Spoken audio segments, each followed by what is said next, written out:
पिछले वीडियो में आपने जाना वैदिक महायज्ञ के समापन के उपरांत मेरी आंखों से अश्रुपात होने लगा। इसके आगे का भाग अब आप जरूर सुने। अंत में यज्ञ का समापन हुआ।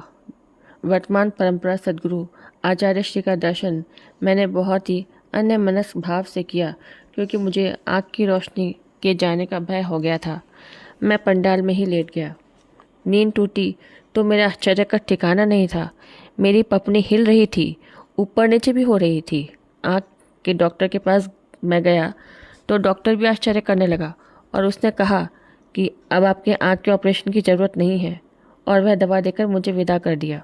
फिर मैं पुनः कान के विभाग में पहुंचा।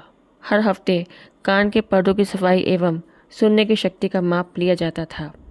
एक माह में श्रवण शक्ति बढ़कर 35 डेसिमल हो गई थी, जबकि पूर्ण श्रवण शक्ति 55 डेसिमल होनी चाहिए।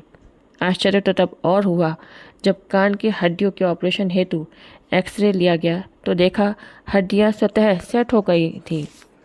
डॉक्टर को कहना पड़ा कि अब कान के ऑपरेशन की ज़रूरत नहीं है, दवा खाते रहें। फिर मैं नर्व्स के ऑपरेशन हेतु पहुंचा। डॉक्टर ने कहा कि 6 माह के बाद ही ऑपरेशन होगा, क्योंकि आप अभी बहुत कमज़ोर हैं। उस बीच नर्व्स की शक्ति की जांच हर 15 दिन पर होती रही। चौथे महीने तक नर्व्स की शक्ति 60% तक पहुंच गई और चेहरे की आकृति भी बहुत हद तक ठीक हो गई। डॉक्टरों ने कहा कि अब नर्व्स का ऑपरेशन की कोई ज़रूरत नहीं है। भगवान सद्गुरुदेव ने मुझे 3 गंभीर ऑपरेशन से बचाकर मेरी रक्षा करी है। इस घटना से मुझे एहसास हो गया कि सद्गुरु प्रभु अपने भक्तों की सब प्रकार से गुप्त प्रकट रूप में सदा ही रक्षा करते हैं।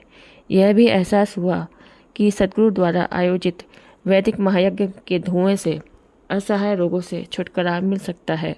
और अंत में ये कहूँ कि सद्गुरु भगवान वास्तव में ही जीव का त्रिकाल रक्षक है। उनसे कोई उऋण नहीं हो सकता। बोलिए सद्गुरुदेव भगवान की जय।